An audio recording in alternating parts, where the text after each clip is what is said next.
I'll hold on to my precious while we talk about hobbits today, but we're not going to talk about hobbits. We're going to talk about Kiran's speech, which was very good. And it was an off-the-cuff speech, which means I get to pick one of several topics that he then has to immediately talk about. That sounds very difficult, does it not? And the topics that he gave me to choose from are diverse. Spirituality, internet TV, smoking, investment planning, social network, very broad, diverse things. Obviously, in picking them out, I couldn't pick the first one. That's too easy, right? And I couldn't pick the last one. That's obvious too. Second one's too close to the first one. Fourth one's too close to the last one. So I picked the middle one. Just like everything else, the lowest common denominator, you know? You engaged the audience very well.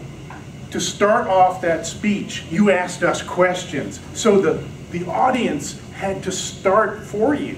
That way you had time to think. Really effective technique. You had a personal history and a personal opinion about the topic.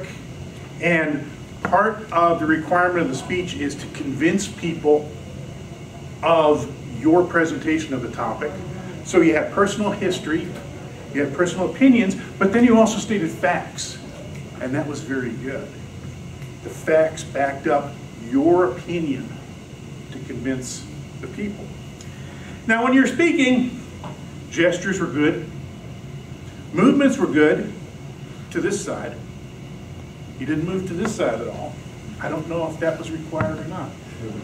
The eye contact. The eye contact was a little high. You did look at me, and I think you looked at some other people, but I thought it was a little high. But all in all, very effective. Again, movements, the subject, and you know what? You were passionate about what you were speaking about. You were passionate. And you convinced the audience of your opinion because of that. A good job. Thank you.